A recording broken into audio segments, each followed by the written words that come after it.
Hello, everyone, and welcome back to the Daily Flange. And I just realized I said Daily Flange when I recorded the Quick Flange today, didn't I? Anyways, too late now for that. That video's uploaded.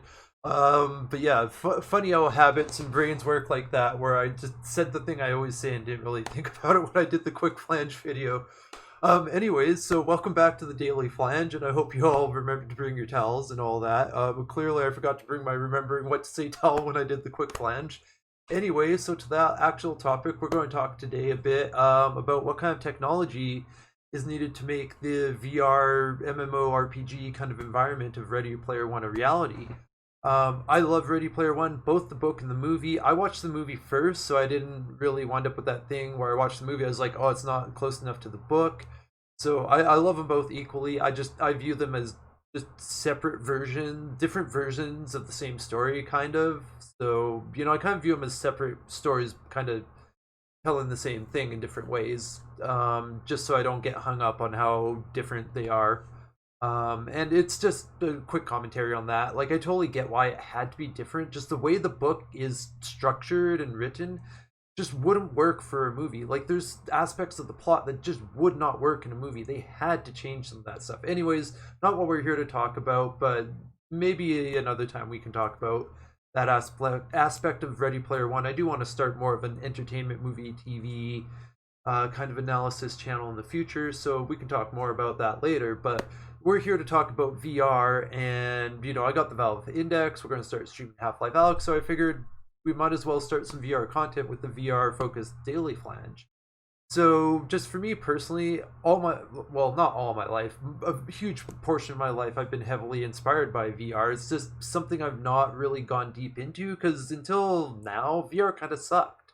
That's the thing, kind of staying knowledgeable about VR is pretty obvious. Until now, VR just was still under development, and unless you had a lot of money, it just really wasn't worth playing around with the early VR stuff.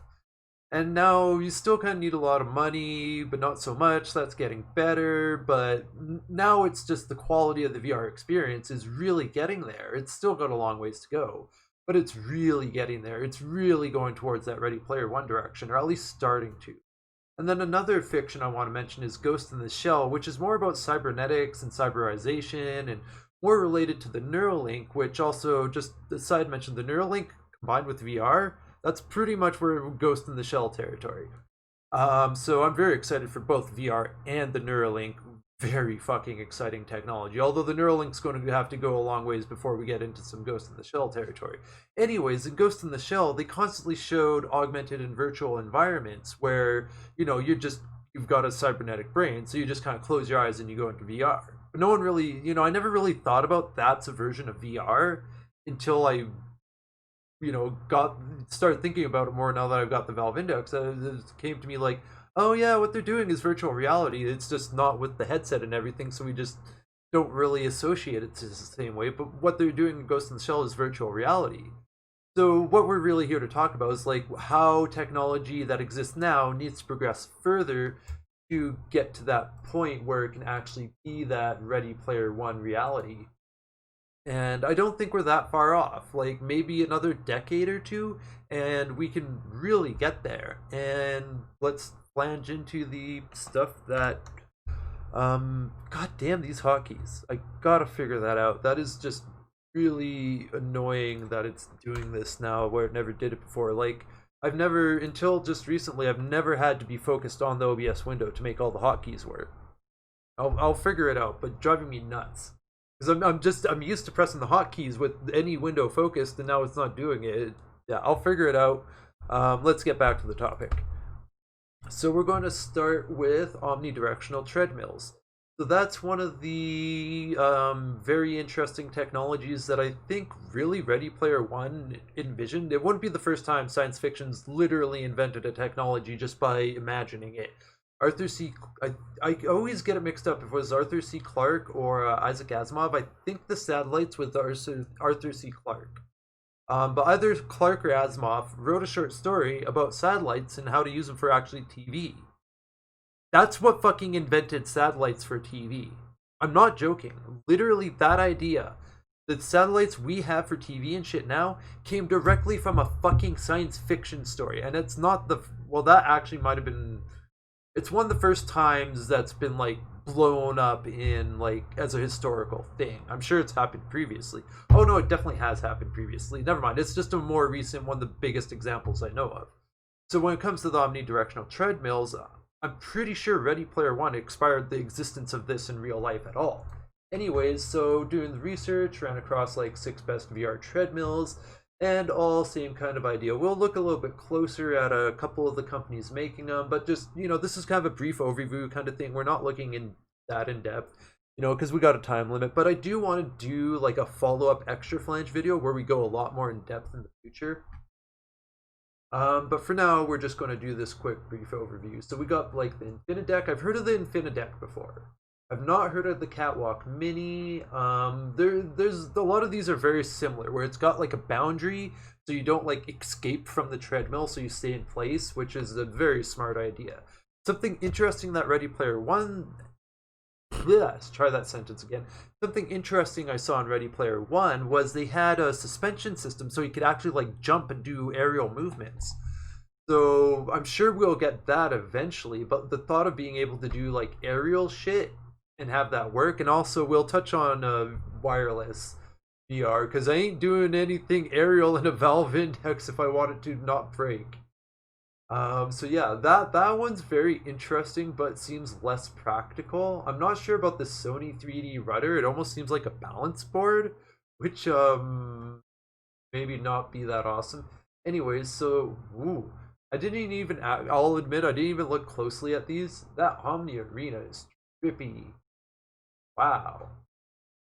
Oh, for esports. Oh, I wasn't even thinking about esports. I'm just thinking about Ready Player One and having just like, just a massive online MMORPG kind of environment where you can just like, the whole idea of Ready Player One, where you've kind of got like your base, almost like a VR chat style hub area, and then you go to like your actual game areas from there, and then there's like non-game areas. It's like the whole, dude, everything envisioned by Ready Player One, well, mostly everything envisioned by Ready Player One, I see eventually happening. Like, to me, that's just an inevitability. It's with what we do with games already, it's like, we'd have to have a serious change in everything to not wind up getting there. The Infinideck is one I find extra interesting, but just with the VR, the omnidirectional treadmills, it's the diagonal movements and stuff like that I'm more curious about, because like, what they showed in Ready Player One, it was a true omnidirectional treadmill. It would move diagonally when you move diagonally. This is still just a one-way thing that it's just got something that adapts to going perpendicular to the tread path. So I think these are eventually going to become huge, but they need to become more affordable and more practical. Look how fucking thick that base is. Not practical. Like, putting that in this room, it would fit. It would barely. But if I was 6 foot plus, I'd be worried about hitting the ceiling with my head, especially with the headset on and everything. So this is awesome, but like this has to move to the point where it's just like a flat pad you put down, and it's not like all this extra bullshit. So that's the thing. It needs to get more practical, and with stuff like this, it's just not at a practical consumer level yet. But we have to go through this middle phase where it gets developed, and that's something with science fiction that science fiction doesn't really cover. Science fiction is great at like showing us potential endpoints, but when it comes to the transition to those endpoints, science fiction doesn't cover those transition periods a lot. So we're living through that transition period right now, which is kind of crazy, because it's like we've got all these science fiction endpoints in our culture and cultural mythology now, but not a lot of science fiction is dealt with the middle, the transition. Like the Infinideck is a middle transition, and the middle transition often fucking sucks. It's shitty, weird, and awkward, and still figuring shit out. So yeah, it's a very interesting time to be alive while we're going through so much transitional figuring stuff out on our way to the sci-fi endpoint. So the next thing we're going to talk about is just haptics in general, haptic feedback and haptics. That's going to become huge. Apparently it's already getting really good. But the Ready Player One style, like full haptic bodysuit, that's going to become a reality. And like the scenes where it shows it's like vibrating his junk and shit, Oh, you know where that's going. We all know where that's going. I don't even, you know exactly what I'm talking about. I don't need to say anymore. You know exactly where that haptic technology going. It is going to be fucking crazy and awesome and interesting, and I'm definitely going to try it out. Um, anyways, so I think this is, yeah, the Tesla suit is a very interesting haptic suit. I've heard about it before, but I don't know too much about it. But yeah, it's one of the ones where I'm very curious about. There's some other ones too, but like, the haptic feedback zones need to be everywhere. It's not just like certain spots. It needs to be like there's no lack of haptic feedback. Like right into, like, it should be able to tickle you in your fucking armpits. That's when it gets real proper. Like where like someone can tickle you in VR and you're like, fucking stop that. It tickles me in real life.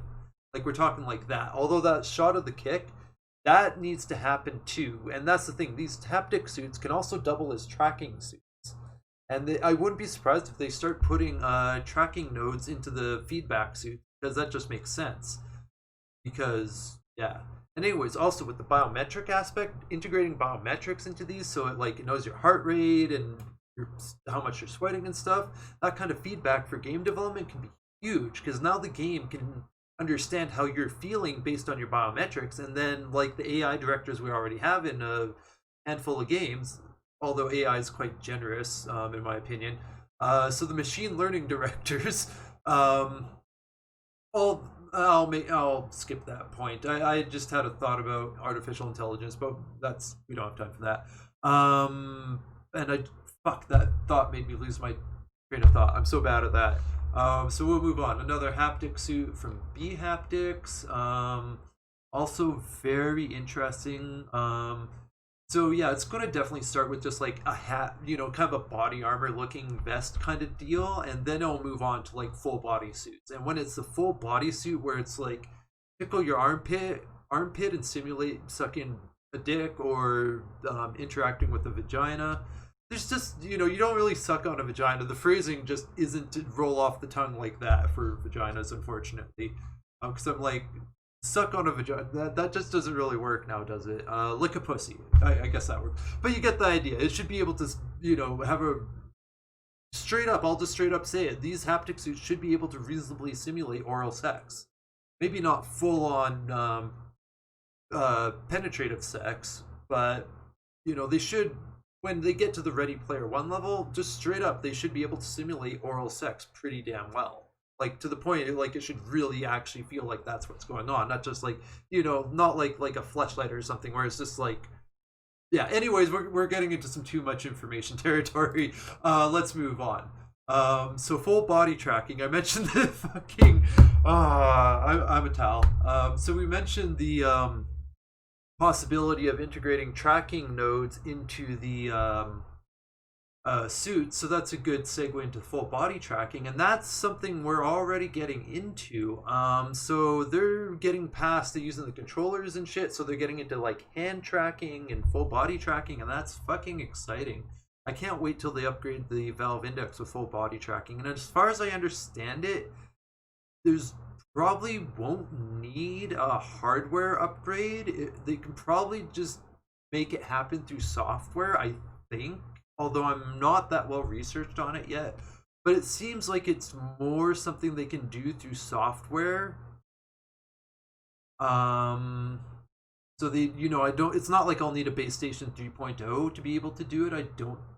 But maybe, like, I'm just waiting for the Valve Index to be like, oh, full body tracking upgrade, because that's coming. And also, I'm sure what will be coming soon is a wireless Valve Index, but we'll touch on that shortly. I kind of ruined a potential segue.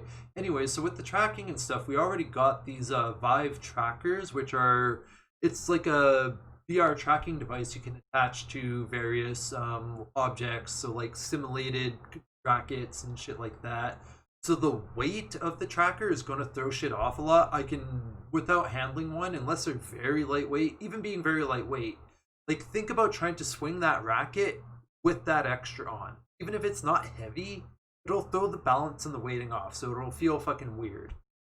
So like they're great. It's a necessary middle transition step, but those Vive trackers are going to be outclassed by better stuff that's at least not so big and bulky and annoying. That's the thing, is like this is another thing where like they got to shrink it, they got to make it more practical, they got to make it less bulky, and they got to make it just a small thing you can just slap on, or to really, because that's the thing, it should be just a small attachable device that, like, I could put it on the water bottle or the clicker or scissors, or I'm just grabbing random objects, bottle of Windex, just adhesive sticker pad or some glue or tape or whatever, attach it on, and then that's your wireless tracker.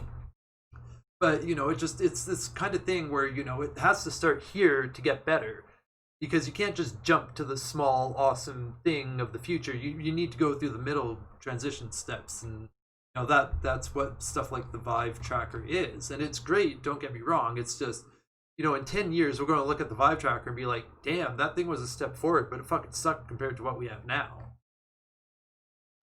So yeah, they got like belts and shit. Like, if the Vive trackers can be compatible with the Valve Index, I'll probably wind up getting them, and they might be actually compatible, because Valve and HTC used to work together, and then they split, and that's why we have the Valve Index, because I can't remember what happened, or I'm getting a bit mixed up. I might be thinking of Oculus. Anyways, part of what happened was Oculus being sold to Facebook, and that's where I'm getting fuzzy on who owns what's the deal. Yeah, I'm totally fuzzy on a detail here, because Valve bought Oculus, and that was a big deal. That kind of fucked shit up with Valve, and that's part of the reason why Valve even made the Index. And also, just because I'm noticing it, the Valve base station and the HTC base station are fucking identical. So yeah, that Vive tracker probably will work with the Index, which would be awesome. That'd be really nice. So just a quick note, I mean, we've already been getting there. Think about what the Xbox Kinect is. It does full body tracking with cameras. And, coming across, you can use a Kinect for full body tracking in Steam VR is just like, I should have thought of that sooner without running across this article. So it's just, to me, that's a good one to demonstrate how far back technology that's been flanged up that didn't really have anything to do with VR is actually contributing to the advancement of VR. And that's the thing with technology, is very often things advance that aren't obviously related to technologies they influence later down the line, and then later down the line you can look back and be like, oh, that technology that seemingly wasn't very related had a huge impact on a future technology. So like, stuff like the Valve, or what am I saying, stuff like the Xbox Kinect, what was a step forward towards VR that we didn't even really think about being a step forward towards VR. Same with the Wii. The Wii was huge towards getting VR controls to where they are. The innovations and just figuring shit out from the Wii's motion controls, even though at times they could be quite annoying and mediocre. I'm talking about Skyward Sword.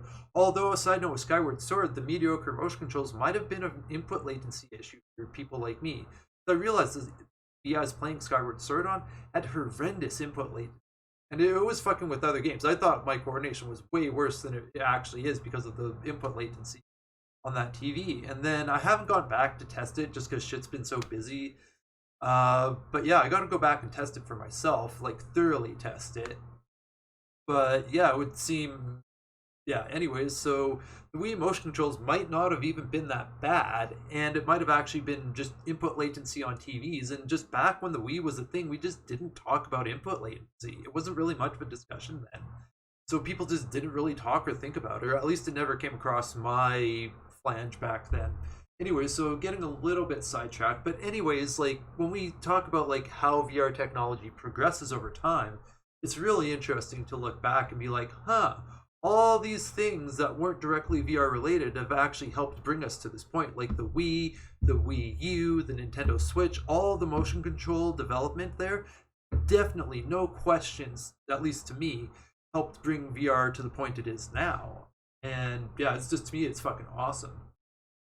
So when it comes to wireless is the new big or the next big innovation, because all these fucking cables and shit are a fucking problem.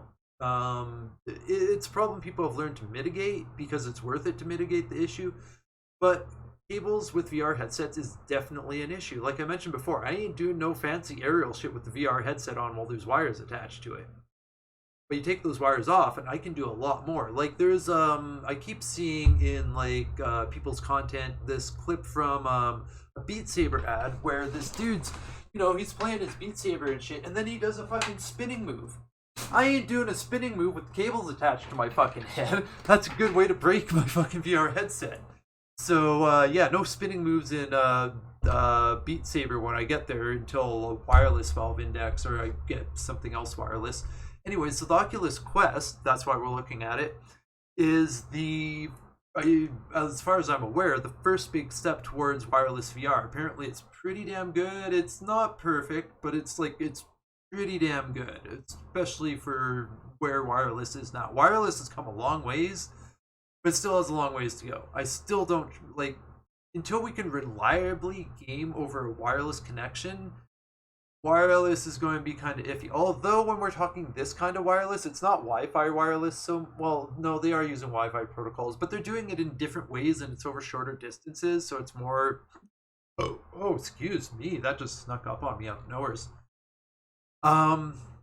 So yeah, the wireless technology, it's advancing, it's getting better, and just the ripped knee there is just tripping me out. It looks like that rip was photoshopped in. It's like, yeah, anyways, don't mind me being ADHD there. So yeah, just in general, wireless VR is huge. There's a new Qualcomm chip that got recently announced that's fucking massive. That's probably going to bring about that wireless valve index I was talking about. So actually, I'll make the prediction right here. The valve index will be getting a wireless model 2021 at the latest, based on that new Qualcomm chip. I wouldn't be surprised. It might not happen. They might wait a bit longer or something, but I'm sure they're already on top of that. It just seems obvious. And yeah, the thing with wireless, a huge part of the problem with wireless is latency and just input latency and also wireless interference. So, we'll work out these issues over time, and it's one of those things that'll just take time. Yeah, so here's that Qualcomm. Well, he fucking butchered that. Qualcomm chip I was talking about. 5G enabled extended reality system. Yeah, I haven't looked up too much about it, and we don't really have time to go that deep on that specifically here. I can do another video at a future time to go specifically deep on this specific chip as part of VR content. Actually, you know what? I will make a note to do that right now. Our content, Qualcomm chip. Anyways, yeah, I gotta write shit down, otherwise I forget it. So back to the topic. So yeah, like stuff like this is what we need. And I don't think I really have too much more to say about it because it seems mostly kind of obvious. Without high speed, latency free, or at least latency minimized, and that's the thing about this chip, is the latency minimization, from what I remember reading about it. 8K. Oh, all this 8K shit. We're like, no one has 8K TVs. Slow the fuck down. Just get better at 4K before you worry about 8K. Like, I'm 100% serious. It fucking drives me nuts when I see all this 8K shit. Like, the only way you got an 8K TV is if you're really fucking wealthy or save up money for a long time. Like, the handful of 8K TVs that exist are fucking insanely expensive. Anyways, so going off the wireless, so this is the most, I think this might be one of the biggest and most interesting and most immediate things that we really need to make the Ready Player One Flange happen, and that's cloud gaming and cloud game streaming. And it's becoming a thing now, and Stadia's kind of been a flop, but we got like PS Now, which is pretty good, but it's just got PlayStation games, so it's kind of limited. There's the GeForce Now, which is actually probably the best game streaming service currently, I think. I haven't tried a lot, but based on what people are talking about, it seems like the best, or at least one of the best. There's Xbox got its thing, and it's becoming a thing with game streaming. And there's a lot, just not even talking about VR, there's a lot of great things about game streaming. gotta wrap this up quick though. Lots of great things about game streaming that are very exciting. You know, just to be able to not have to have like a high-end laptop and be able to travel and game more easily is that's really cool. But if you think about Ready Player One, how is that all working? You know, they weren't really specific about it, but I got the impression, especially later now that cloud gaming has become a thing, that Ready Player One was using cloud gaming for its environment, and it's not just for performance and stuff like that, but also for security to prevent cheating. Because if everything's on the cloud and your interaction with that game is limited to just the cloud and all the processing is not happening on your local machine but on a faraway server, cheating gets radically changed. It becomes a lot harder to cheat games because you can't even interact with the software. At least not on the level like you can when it's installed on your local machine. So yeah, game streaming is huge, but yeah, latency has to get better. And, oops. Oh no. Okay, I thought I clicked on the wrong thing, but went where I wanted to go. So you know, there's been articles about it and stuff, but no one's really talked about the like future potential for VR that I've seen or noticed yet. And you know, I don't think this article mentioned VR. Oh, get out of here! Fucking ads like that are so annoying. So I don't think they really mentioned VR here at all. Because yeah, they're just talking about just making gaming more accessible and all that kind of stuff. And I'm like, what about VR? Because to have an online MMORPG environment, like imagine if all what you need to flange up the a real life Ready Player One kind of flange, all what you need is just the VR stuff and an internet connection, and you don't need a PC or a gaming console or anything. Your VR headset just directly flanges to the game and has everything built in. That's the future of VR, and that's what I'm getting out with the game streaming stuff. Is it needs to get to the point where you just put your headset on and that's it. No extra PC, no extra fucking around, no extra bullshit. And it's just your VR stuff's your VR stuff, and you go into VR with that. And that's where cloud gaming and cloud computing and that kind of stuff is going to become way bigger and more important. And there's always going to be a place for local gaming and all that. But when it comes to that kind of massive online environment, that's where cloud gaming becomes huge. Or at least that's my prediction. We're kind of running up on our time limit pretty freaking hard here. There's more I have to say, but really, this is something I need to do an extra flange on and just go deeper on. I'm sure you all got it. Oh, the fucking hotkeys. I'm sure you all got a good idea of where I'm going and what I'm flanging up here. We've got the potential for that Ready Player One kind of flange. We've got that potential in the works now, and that is so fucking.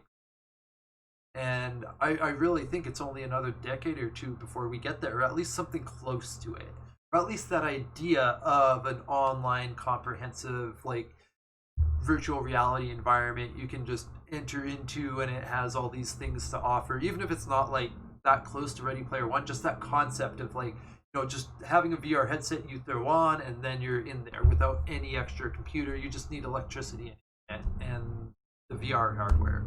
That's the future I'm excited for. But like I was saying, we're in the transition to that. We're in the middle process to there, and science fiction like Ready Player One is fucking awesome at envisioning these endpoints. Really isn't the right word, but endpoints for lack of a better term, because shit doesn't end, it keeps going after. But anyways, so these endpoints, for lack of a better term, sci-fi is great at flanging those up, but how much sci-fi actually talks about the transition to those points, and how do we get there, and development of technology to get there and all that stuff. So it's it's just, to me, it's super interesting being in that transition period, being shit. We're because in the 90s we were actually talking about 2020, oh my god, we're going to have all this amazing tech. Now that we're here, we're oh, we got a lot of amazing shit, but it's not quite what we thought it was going to be, and all that shit we thought would be flanged up by now is still 10, 20 years away. And that's the crazy thing. It's not like it's not impossible, or I phrase that weird, but yeah, it's not like that shit's impossible. It's just further away than we thought it was. And yeah, it's just it's so exciting.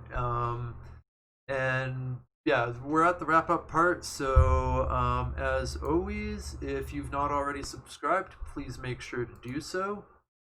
Hit that bell for notifications and all that good stuff.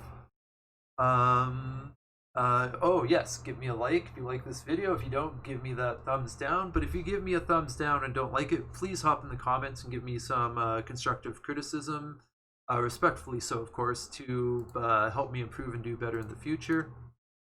And oops, supposed to be more like this. And yeah, as the screen's showing, gotta give us thanks and shout out to the Patreon supporters, and of course a super special extra thanks to the Valve Index GoFundMe donors.